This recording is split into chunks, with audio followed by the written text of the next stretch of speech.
Si vous m'amenez en prison, chef de m'abandonner avec les enfants, je vais laisser que dans les cahiers qui pardon. On a pris la peine de vous suivre. On sait que... Pardon, papa, pardon.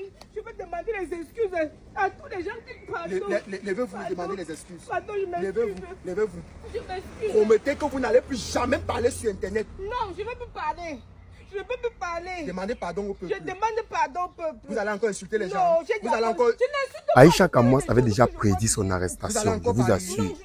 Aïcha Kamoise avait déjà prédit son arrestation. Regardez ce qui se passe ici. Regardez-vous ce qui se passe dans cette vidéo.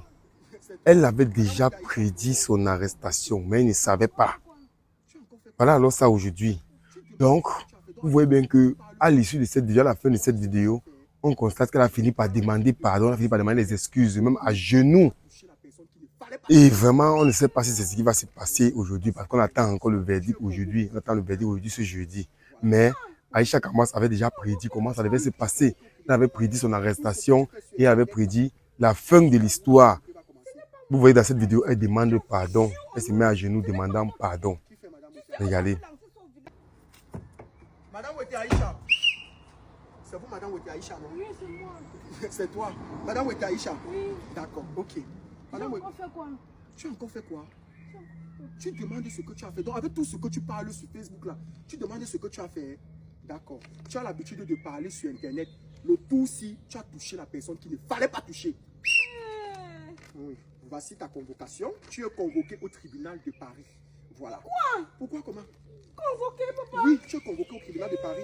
Tout ce que tu fais sur Internet, là, voici là où la vérité va commencer. Ce n'est pas moi qui fais. C'est qui? Je vous jure au nom de Dieu, ce n'est pas moi qui fais. Qui fait, madame? Tu sais, on m'avait lancé son village.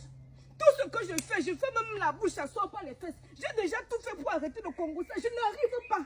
Où je suis ici, c'est comme si c'est une maladie qu'on a jetée sur moi. Madame Ochaïcha. Si vous m'amenez en prison, chef de m'abandonner avec les enfants, je vais laisser que dans les cahiers qui pardon. On a pris la peine de vous suivre. On sait que... Pardon, papa, pardon.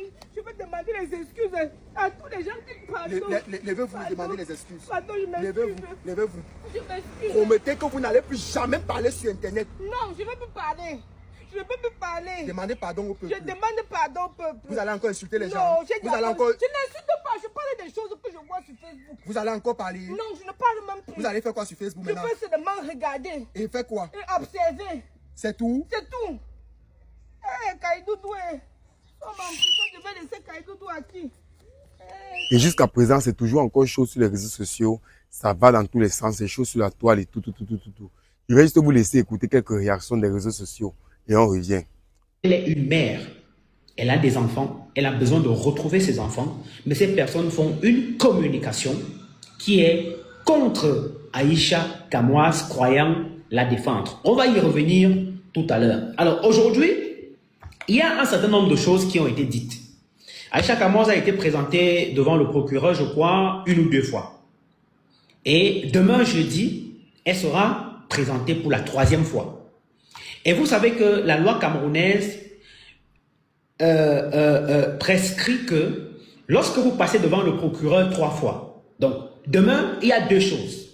Soit Aïcha Kamoise va bénéficier d'une liberté provisoire, parce que ce sera une liberté provisoire, parce qu'une fois que la procédure est enclenchée, elle va aller jusqu'à son terme. Soit elle sera placée en détention provisoire dans une prison à Yaoundé. Et c'est ce que nous autres ne souhaitons pas. Parce que moi, je ne peux pas souhaiter la prison à quelqu'un. Moi, j'étais en prison. Oui. J'ai fait 6 mois en prison. Donc, peu importe ce que la personne m'a fait, je ne pourrai jamais souhaiter la prison à quelqu'un. Et nous ne voulons pas que Aïcha aille en prison. Mais nous, notre rôle est de dire la vérité aux Camerounais pour arrêter avec la manipulation. Donc, aujourd'hui, on a renvoyé Aïcha Kamoise hier du tribunal pour la PJ pour complément d'enquête. Alors, qu'est-ce qui est demandé dans le complément d'enquête? Il a été demandé, sans trahir un secret parce que tout est déjà dehors, on a demandé un complément d'enquête qui est axé sur la confrontation. La confrontation entre le plaignant ou les plaignants et Aïcha Kamoise. Et parmi les plaignants, justement, vous avez le conseil de M. Steven Dienou, qui est son représentant légal au Cameroun. C'est-à-dire, quand M. Ndienou n'est pas là, c'est son conseil qui s'occupe de ses affaires. Donc, c'est son représentant légal et qui a une procuration. C'est-à-dire qui parle en lieu et place de M.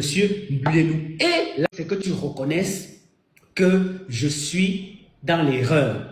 J'ai tort. Je reconnais mes torts et je demande, je reconnais et je ne veux plus jamais parler de vous. C'est tout ce que quelqu'un... Facile. Est-ce que c'est trop demandé, Raoul? Je ne sais pas si c'est trop demandé pour moi. Je ne sais pas. Est-ce que c'est trop demandé de dire je reconnais mon erreur, je demande pardon et on passe à autre chose? L'humilité est où? Où est passée l'humilité? Où est passée l'humilité? Je ne sais pas. Moi, je ne sais pas si... je sais pas, bon, je sais pas si Steven est connecté. Si tu as 200 millions à dilapider, pardon, j'en ai besoin. Je veux développer. Espérons qu'on va me donner ça quand j'aurai fini. Quand j'aurai fini mon travail ici, peut-être qu'on va me payer les 200 millions là. C'est aussi facile à trouver. Merci Bruno, tu reviendras tout à l'heure. Je finis rapidement avant de permettre à certaines personnes de donner aussi leur point de vue. Je parlais de Lo Mwaminga que j'avais vu à Libreville au Gabon alors que j'étais en mission là-bas et qui m'avait présenté son cas de cyberharcèlement dont elle a été victime par Aïcha Kamoise. Et j'avais réussi à convaincre Lo Mwaminga de ne pas porter plainte à Aïcha Kamoise une fois revenue au Cameroun parce qu'elle avait une série de spectacles au Gabon avec chambre à louer, les stars gabonaises de l'humour. Et dans la foulée, Bruno, je pense qu'à cette époque-là, tu devais encore être en détention. J'avais organisé un débat entre Aïcha Kamoise et Lo Mwaminga, tout simplement pour apaiser les tensions. Et figurez-vous, monsieur Bruno Bidjan, j'étais au Gabon, dans une chaîne gabonaise, qui n'a rien à foutre avec les stars du Cameroun. Donc j'ai dû peser de ma modeste notoriété pour demander au PDG de la chaîne en question de me permettre de faire ce débat entre deux Camerounaises, qui n'en avaient, où les Gabonais même venaient nous insulter dans ces débats-là parce qu'ils disaient, qui sont ces gens? Tout simplement parce qu'on cherchait la paix entre les deux filles. Nous sommes là en 2024. 2025, il y a élection présidentielle au Gabon. Monsieur Bidjan, vous connaissez que le Gabon, c'est pratiquement mon deuxième pays et tout. Et le DP d'État que vous connaissez également, Raymond Barre, vient couvrir la présidentielle. Et pendant que nous sommes à Oyem, dans une province du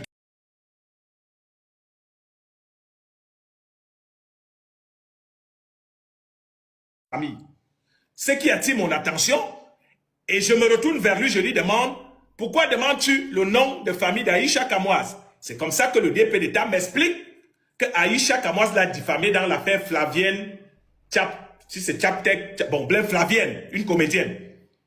Et il me montre des preuves de diffamation et la plainte qu'il avait déjà rédigée, qui était même déjà déposée.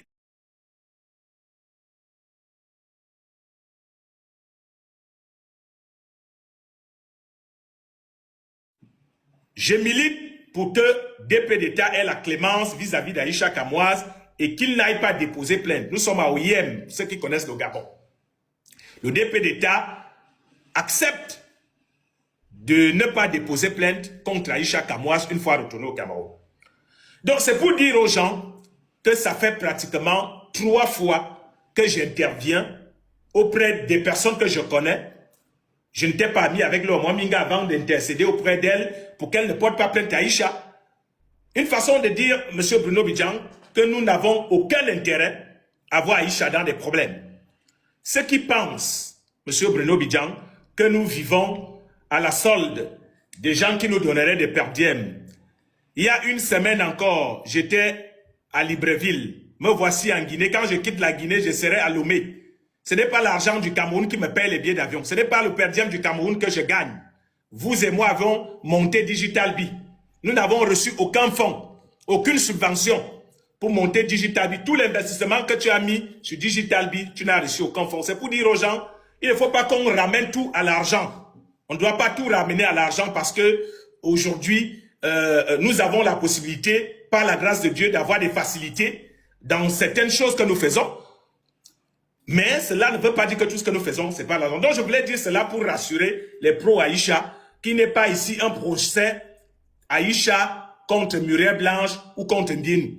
Nous voulons donner des informations et prendre position parce que nous sommes des leaders d'opinion.